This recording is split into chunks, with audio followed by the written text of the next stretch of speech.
ஒன்று சாமுவேலின் புஸ்தகம் 2வது அதிகாரம் 20வது வசனம்.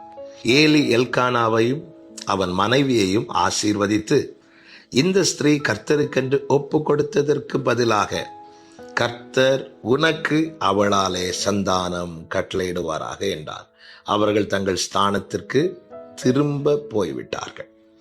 கர்த்தருடைய பரிசுத்த நாமத்திற்கு மகிமை உண்டாவதாக.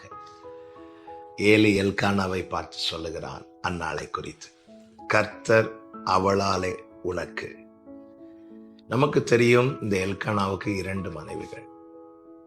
2வது மனைவியின் பெயர் பெனினாள். ஏன் 2வது மனைவி?